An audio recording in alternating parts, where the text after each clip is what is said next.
I'm Gilbert Cruz, editor of the New York Times Book Review, and this is the Book Review Podcast. I hope you had a wonderful 4th of July holiday, everyone, and that you have found some time to relax somewhere and pick up a book that you've been looking forward to. The subject of this week's episode is one that I have been looking forward to for several months. In June 1972, Maurice and Maralyn Bailey left England, intending to put their home country behind them and sail for New Zealand on Orland, the boat that they gave up everything to build.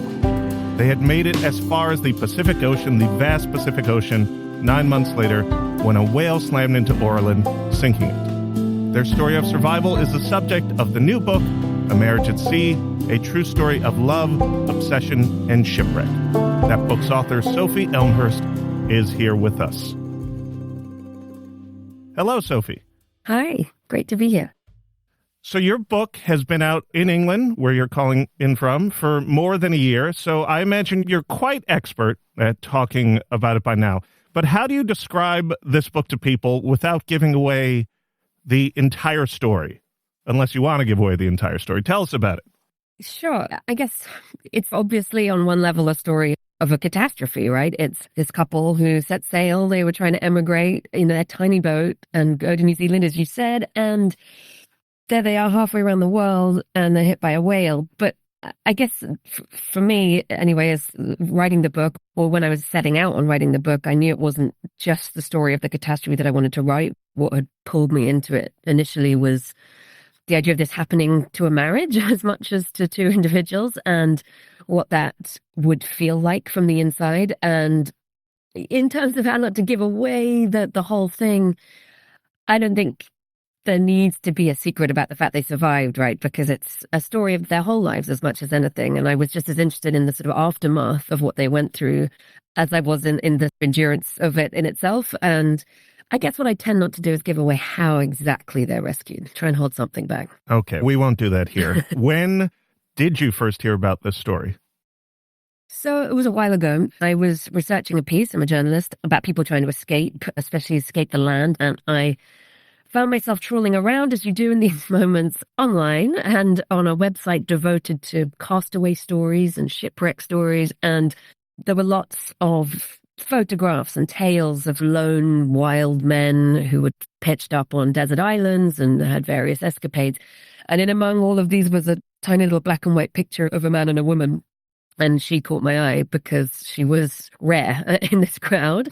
And I could tell also that there was something about them that seemed oddly familiar. And I don't know whether that's just me projecting in hindsight, but once I discovered they were English and that they were from in the 1970s, and just once I started learning more about them as characters, there was just something very identifiable about them. It's something culturally quite specific that felt familiar to me, and all sorts of things that were just immediately fascinating and deeply unfamiliar, such as why you want to do something like this in the first place. Now, this is the compelling nugget of a story, the nucleus of a story. But as you say, you're a working journalist who you come across stories all the time, presumably. Why was this the one to focus your first book on? I'd been hunting, as you do, for a while. And as you say, I'm always writing stories of one kind or another. And of course, like inevitably, I could tell the story was special. I couldn't believe I hadn't heard of it before, couldn't believe it had been forgotten. It's so extreme in its drama, the sheer length of time they're drifting in the Pacific, the behaviors they have to resort to, the beheading of turtles and eating of raw fish and eyeballs and all of this stuff is just, it's gold, right? The material is incredibly rich, but I think I just knew from the start that wasn't enough. That wasn't going to be the whole story, or couldn't be the whole story, or at least it wouldn't be enough for a book just to have the extremity, just to have the drama. And so really relied on finding this rich body of material from their own writing, their own books, but also their diaries, photographs, people who survived them, because sadly they weren't alive anymore when I started my research, but friends and family and all these people I could talk to who could really bring them to life, because I guess I knew from the beginning that if it needed to be, or if I wanted it to be, a story of, I suppose, the sort of interior process of going through something like this, but also the quite a sort of intimate examination of a marriage going through something like this, then I needed to really get under their skin. And that would require, I don't know, to put it in journalistic terms, a level of access that wouldn't be there just on the surface events. It needed another layer, I guess, to it. You refer to some of the details involved in them being on the open seas for months and months. But it starts with these two people coming together, and obviously opposites attract is a cliche, but Maurice and Marilyn were opposites in many ways. How did they come together, and what were they like?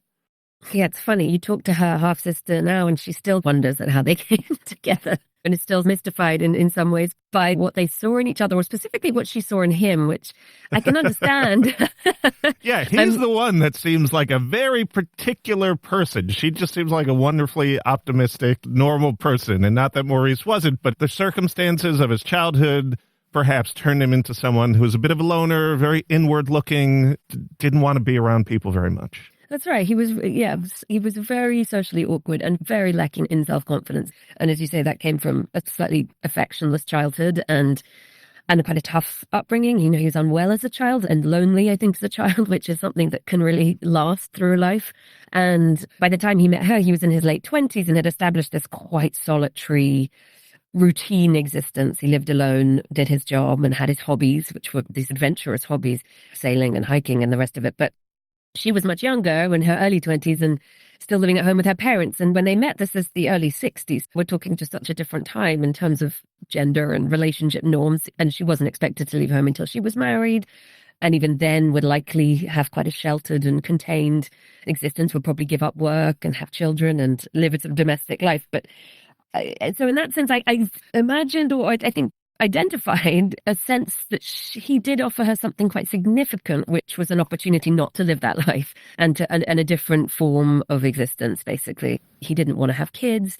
He wasn't religious. He didn't pay any heed to the social or even moral expectations of the time. And I think that was incredibly liberating. I think through him, he was like a portal to this alternative life. And obviously for him, she was a portal to just a life, something which was a little more joyful and a little more spirited, and all the things that he dreamed of doing but never would actually have done left to his own devices suddenly became possible with her.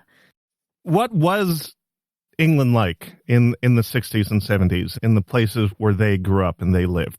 Yeah, I mean, look, I wasn't alive at the time, so this is based on research and conversation, but I guess what struck me, and something that I have had repeated conversations with my mother about actually, is how we have this idea of the 60s, and in reality it was a very different thing, right? That we imagine it at this time of opening and liberation, whereas actually that's all in hindsight. And I think all those openings up of society took much longer. And in their own perceptions, I suppose, Maurice found where they were living in Derby, which is a town right in the middle of England, a fairly sort of stultifying place, a place which was quite narrow-minded, he felt, quite small in its horizons, and he wanted desperately to leave that world and to leave the land. He started to associate the limits of human civilization, basically, with just being on land. So you have this couple, you have Maurice, a man who is a bit different. He doesn't want to have kids, doesn't necessarily like being around people, but he is interested in experiencing the world. He knows how to fly planes. He likes climbing mountains or going for long walks. He just wants to escape this stultifying atmosphere of central England. He meets this wonderful younger woman who also doesn't want to experience the expectations that have been set upon her, and they come together. And you write this at the beginning of chapter 3 here, and you say, "Love, when it works, can feel like such a terrifying fluke. Two people have to choose and be chosen, and most unlikely of all, these choices must happen at roughly the same time. It's miraculous that these two found each other." But then they eventually made a decision that most people wouldn't make, which is the decision to leave their lives behind for the ocean. As you write, Marilyn first brought the idea up in late 1966. They didn't end up departing until many years later. How did they come to this decision, and what happened in between that decision and the time they got on that boat? How they came to the decision, I think, is we can put largely at Marilyn's door, in the sense that she was someone who, I suppose, faced with the kind of possibility of doing something, would make sure she turned that into a reality. I think Maurice would have gone on talking about it forever, but not necessarily ever made it happen. But she was deeply pragmatic to her core, and she just started enacting the step-by-step process by which this thing would happen. And they sold their house, they sold all their belongings, they moved south to the south coast of England where they could start building the boat. This took a really, really long time. But I think it's also about like their different attitudes in a way to the adventure. And like you said, he did have this love of adventure and a desire to be closer to nature and to be in a less populated place. The reason they wanted to go to New Zealand was to be more in wilderness. But I think it was also his desire to escape, I think, came from a slightly more, maybe inevitably negative place than hers. It was as much about the escape, right, as it was what he was going towards. Right. And I think that was very interesting to me, that impulse to get away. And I wonder whether that stalled him in a way. It was as much a rejection of what he had as it was a kind of wanting desperately to make something happen. You also wrote, to leave England and never come back. For Maurice, it was revelatory. To start again, to shed everything that England contained, his past, his family, himself. It is an irresistible thought that we might be someone different somewhere else. I think it was quite obvious in a way, and to people around him as well, that there was a desire to shake off himself as much as anything else. And of course, what you realize in these situations is that's the one thing you can't do wherever you go. But I think Marilyn's energy came from a more positive place and therefore made it more fulfillable. She wanted to go. She wanted to have this experience and didn't see why anything should stop her. That she didn't see obstacles as obstacles. They were just things to pass through on your way to what you wanted to do. So I think she was pretty crucial to making this thing a reality. Yeah, I guess Maurice discovered something that maybe many of us discover at some point, which is you just cannot escape yourself. You bring yourself with you wherever you go, even if it's on a raft in the middle of the Pacific. Yeah, probably especially. So they depart England in June 1972, and they head towards New Zealand. And everything's going well for quite a while. Tell us what happened up until the point in March 1973 when a whale slammed into their boat. They set off and everything went extraordinarily smoothly. They did a classic route. They'd done huge amounts of preparation and research. They were meticulous in their preparations. They had built and rebuilt their boat many times over, and they plotted this route following a classic circumnavigation route of the globe. So they went down through Europe, over to Madeira, the Canary Islands, and then across the Atlantic. So they crossed an ocean without any problem at all. They had these sort of cloudless days and saw dolphins playing near the boat and arrived at the Caribbean islands. It just in a kind of fantasy, really. And Marilyn, they described sort of Marilyn coming up, rushing up on deck at the first sight of land, completely naked, and there's all these sort of fishermen around and they're celebrating. And they have an amazing time going from island to island where they meet all sorts of other sailors who are doing the same thing. And Maurice seems to come out of his shell in this rather extraordinary way and enjoys all these interactions and social events that they end up taking part in, and eventually pass through the Panama Canal. And then that's when they're at the point of preparing for their Pacific crossing. And I think up to that point, they felt almost invincible. I think if you've sailed for that long, you've crossed an ocean, you've already come up against quite brutal storms. I think anything seems possible. So I think they embarked on the Pacific crossing full of confidence and a sense of their own prowess, really. They decided not to have a radio transmitter. Was that wise or common? In my view, clearly not wise. And I don't think common. Obviously, they didn't have any of the technology or GPS or anything that you would have now.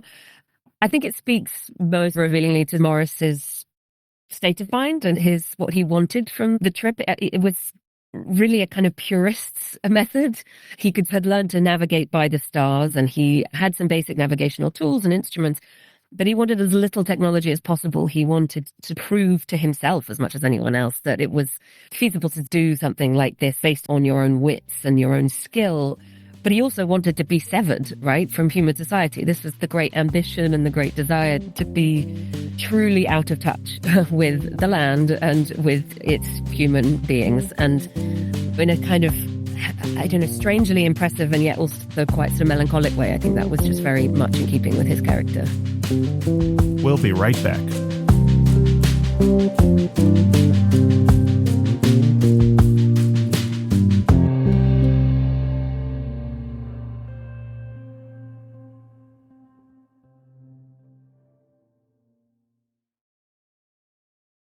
Welcome back. This is the Book Review Podcast, and I'm Gilbert Cruz. I'm joined this week by Sophie Elmhirst, the author of A Marriage at Sea, a true story of love, obsession, and shipwreck.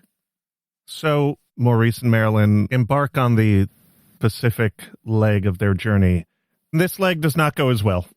They're 3 days in, so they're aiming for the Galapagos, and it's only supposed to be about a 10-day journey. Again, they have it all mapped out. They know exactly what they're doing.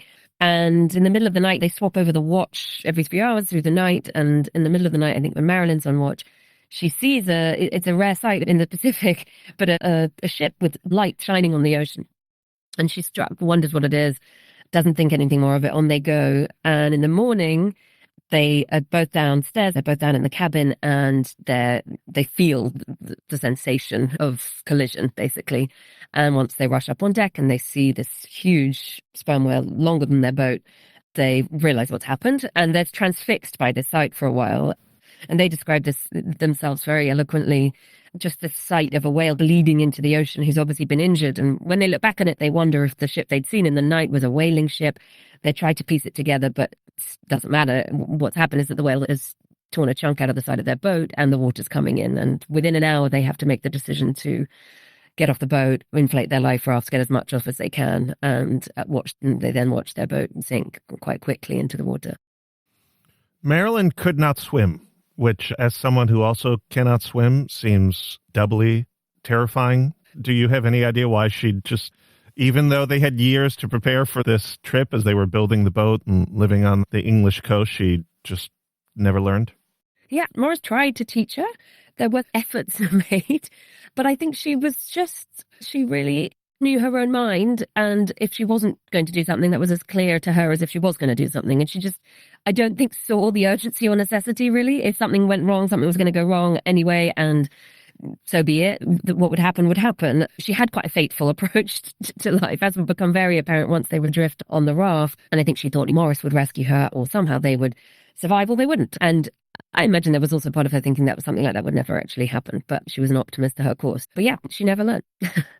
What, as best as you can tell, is it like out there in the middle of the Pacific Ocean? An ocean, when you look at it on a map or globe, just seems endless.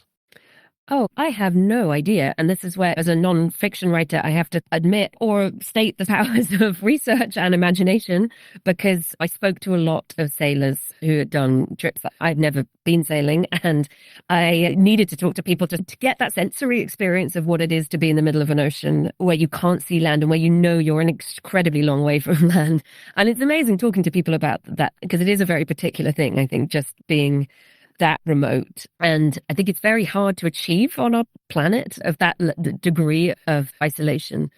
And I found it very moving. It was obviously something that Maurice craved, and in a way that had become his object, in a way. Like when they've crossed the Atlantic earlier, that was one of the great sort of causes of celebration, was to finally be out of sight of land. And then, of course, when they're stranded in it, what was a cause of celebration becomes a kind of form of torture. They can't move. They have no agency. There is nothing to see. And that nothingness is its own source of terror. I definitely don't want to ruin any of the details in the middle of this book about what their experience was like out there for many months in the Pacific. I really do urge listeners to read this book, which is quite a journey. But I was wondering if you could just pick out a few that, as a longtime journalist, as someone who's trying to craft a gripping nonfiction account, really stood out to you. There's the obvious, basic physical facts of survival. And again, they describe this themselves very well, both in their books and in the diaries. There's a matter of factness to the survival challenges they had, figuring out how to catch fish with a safety pin, the muscular wrestles they would have to have with these turtles that would flock around their boat, and they started to eat as well. I think there's the real specificity in Marilyn having to get used to swallowing raw fish, the revulsion you would instinctively feel. And then by the end, how that translates into this kind of almost gung-ho attitude towards it, where they're just swiping birds that land on the raft and killing them and eating them. Or she's practically grabbing sharks with her bare hands and hauling them into the boat. It's a phenomenal physical journey they go on. I think I found almost, more more horrifying on an existential level was the psychological process that they had to go through. And I think that comes through in some of their more reflective, particularly with Maurice, almost after the event, that I think it's quite hard for them to immediately process what that was. But he hits despair very early. He's plotting how to kill himself with a gas canister that they've managed to get off the boat. And she, meanwhile, is trying to keep him afloat, is wildly optimistic about their chances of survival. And he thinks she's crazy. But it's this kind of extraordinary, almost battle they have of wits and of attitude, really, in terms of how they're going to get through this experience. And it was some of those strategies that he had, whether it's like making playing cards out of bits of paper or forcing him to reread these 2 books that they've managed to have on board, or coming up with these mad, fantastical dinner parties that they're going to have and writing out all these menus. So she has all these incredibly imaginative tactics, I suppose, to try and keep them going. And I found some of those almost the most moving and I suppose indicative of the depths they had to reach and to graft through in order to keep going. What do you think you learned about what it takes to survive? You talk about the importance of psychology as much as the importance of how many supplies you have on board. And you write in your book, it is not so much the feats of endurance that keep people alive as the absence of surrender, which I think speaks to, again, these 2 different personalities that you have inhabiting this dinghy and this life raft.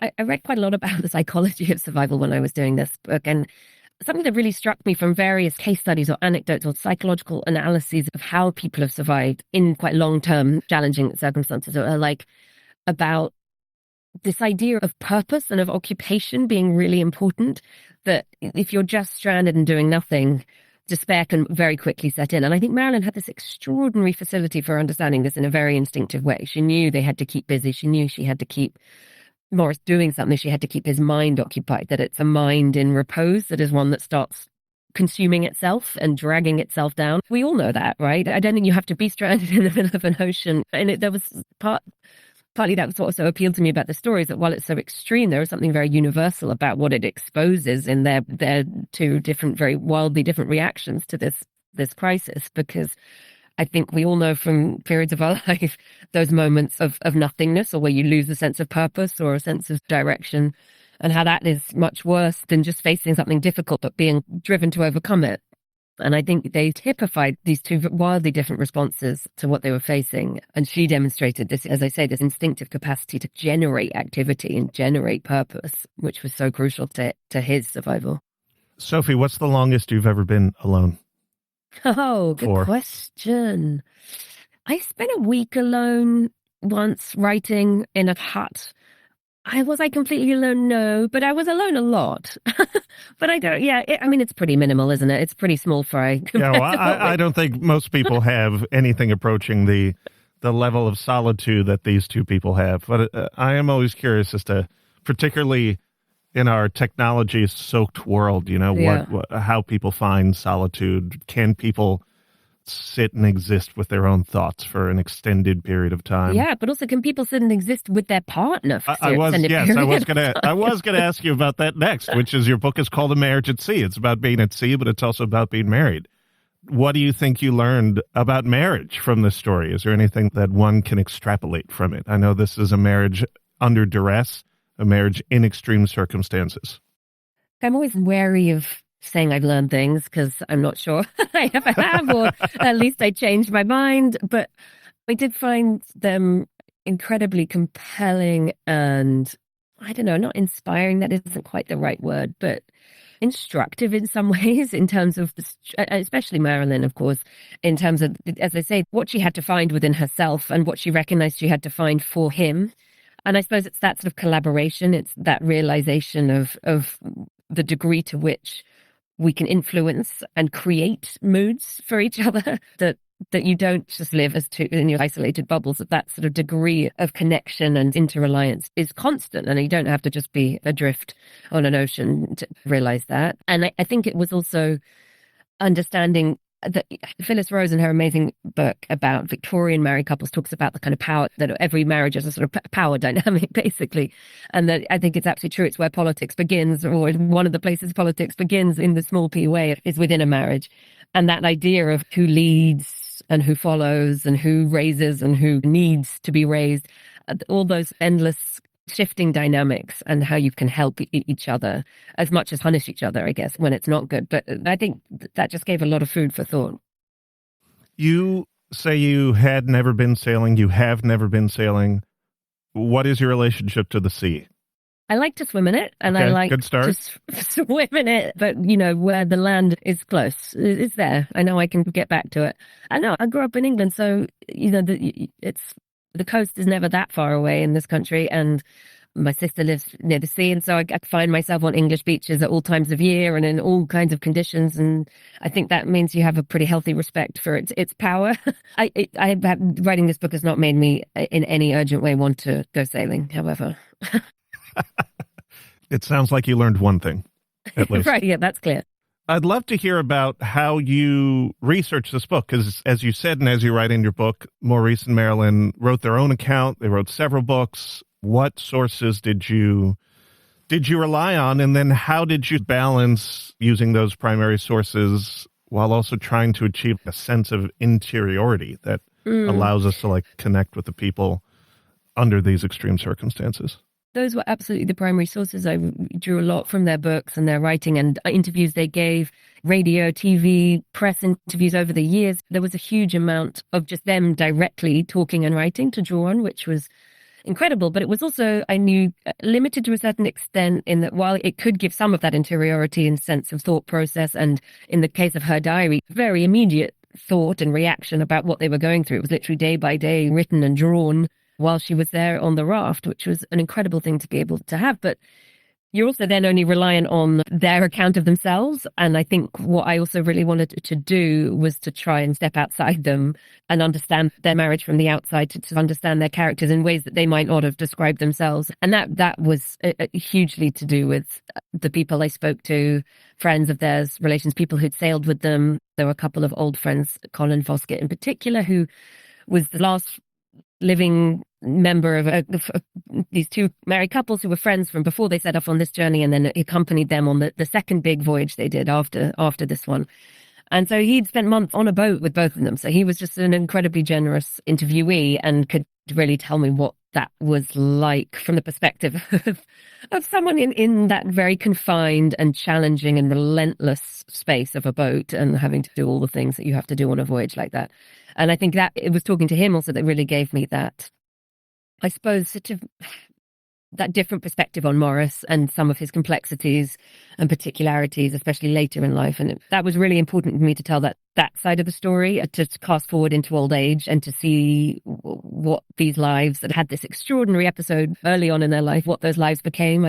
There's a version of the book that could have just ended with their rescue, but that was never the one I wanted to tell. And yeah, I really depended on friends and neighbors and people who worked in cafes where they went, all sorts of different people to fill in a lot of those gaps.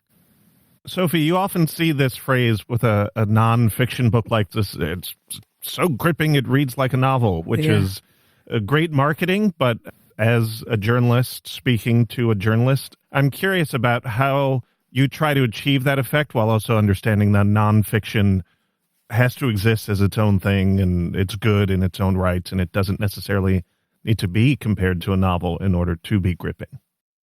The whole idea of the nonfiction novel or narrative nonfiction, this is nothing new. I feel like in America, you guys do it and have been doing it for many decades and very famously. And I think part of me was very consciously trying to emulate some of the books that have meant a lot to me over the years, from, I don't know, Truman Capote to Joan Didion, or all sorts of amazing writers who have achieved that kind of narrative propulsion while writing about real events. What caught me about the story and made me think it was a book was, like I said before, the intimacy part of it and the character part of it, that sense of being inside people's minds and of really trying to understand almost in real time their motivations and why they do what they do. Those are all things that I suppose you find more often in novels. And so I guess inevitably I ended up borrowing some of the novelistic devices and stretching, I suppose, some of the limits of nonfiction in order to do that. Sophie, surely you, and this happened to me while I was reading the book, you have thought about whether or not you or you and a loved one would be able to survive under similar circumstances. Would you? Oh, heck no. My husband and I had this conversation very early on, and he was very blunt and said he would just slide over the edge on day 2. with a little kind of salute. And I figured that I might have a couple more days in me or some sort of stubborn desire to carry on. But, again, like one of the reasons I was drawn to this story and these people was because immediately I identified much more strongly with Maurice than I did with Marilyn. I wished I was a Marilyn, and I wished I had her sort of fortitude and optimism and pragmatism, but I lack in all those departments and make up for them in anxiety and self-doubts. I don't hold out much hope for myself in such a scenario. I don't know. I like to think maybe we would all surprise ourselves with some of those inner survival qualities we didn't know we had. Some sort of resilience would kick in, and maybe we'd all be strangling seabirds within a couple of weeks. Is this a thing that happens now when you go to parties or when you go to dinners? People go around the table and say, okay, how long do you think you would survive on a raft at sea? Yeah, you know what happens a lot, which I am really enjoying, is that people come up to me at a reading or something and just tell me what would happen in their own marriage or their own partnership. Oh my God, like I couldn't trust him, he'd be a disaster. And they just, there's quite an intimate download on who performs what role in their marriage. And it does seem to be a prism through which people can quite quickly analyze their respective roles and skills or lack of them in their marriage, which has been enlightening, that's for sure. I'm definitely going to start asking my friends, who would you be on this raft? How long do you think you can survive? Sophie, you've survived this interview. Thank you very much for speaking to us about your new book, A Marriage at Sea. It's such a great read. I'm so happy you joined us here. Thanks so much for having me. That was my conversation with Sophie Elmhirst about her new nonfiction book, A Marriage at Sea, a true story of love, obsession, and shipwreck. I'm Gilbert Cruz, editor of the New York Times Book Review, and I would not last a week on the open seas. Thank you for listening.